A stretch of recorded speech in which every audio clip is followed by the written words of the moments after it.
10 days 10 recipes day 1।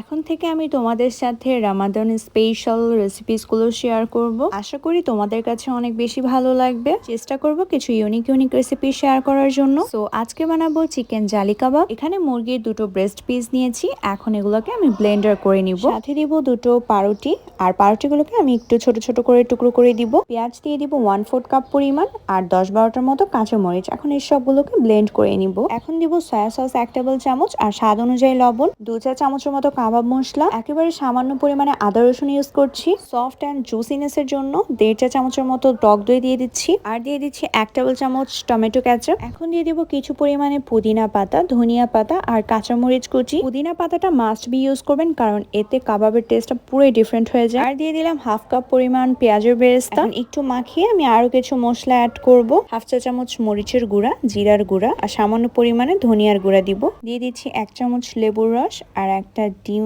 ফেটিয়ে রেখেছিলাম সেটার হাফটুকু ইউজ করব। এখন ভালোভাবে আমি এগুলোকে মিক্সড করে নিব। কাবাবের ভালো বাইন্ডিং এর জন্য আমি এখানে টোস্ট বিস্কুটের গুঁড়া ইউজ করছি। আমি এখানে 1/3 কাপ পরিমাণ ইউজ করেছি, আপনারা বুঝে ইউজ করেন কতটুকু লাগে। এখন হাতে তেল মাখিয়ে নিয়েছি গোল গোল শেপ দেওয়ার জন্য। সুন্দর গোল গোল শেপ দিয়ে বিস্কিটের গুঁড়োতে আমি কোট করে নিব। এভাবে সবগুলো বানিয়ে আমি একটা ট্রেতে রেখে ফ্রিজে রেখে দিব যতক্ষণ না পর্যন্ত সেট হয়ে যায়। যখনই শক্ত হয়ে সেট হয়ে যাবে তখনই বের করে নিব। সবগুলোকে একটা এয়ারটাইট বক্সে অথবা জিপলক্স ব্যাগে ভরে আমি ফ্রিজে রেখে দিব। এইভাবে রমজান মাস আসার আগে বানিয়ে রেখে দিলে আর কোনো কষ্ট হবে না রমজান মাসে। শুধু ভাজার আগে আপনারা আধা ঘন্টা আগে বের করে রেখে দিবেন। যেমনটা আপনারা এখানে দেখতে পাচ্ছেন, আমার কাবাবগুলোকে আমি আধা ঘন্টা আগে বের করে রেখেছিলাম। জালি কাবাবের জালিটা বানাতে যেহেতু ডিম লাগে, সেহেতু আমি এখানে দুটো ডিমকে হালকা একটু লবণ দিয়ে ফেটিয়ে নিয়েছি। এখন ডিমের মধ্যে একটা চুবুনি দিয়ে তেলে ছেড়ে দেব। তেলটার হিট কিন্তু মিডিয়াম হিট থাকবে। চুলার আঁচটাকে মিডিয়ামে রেখে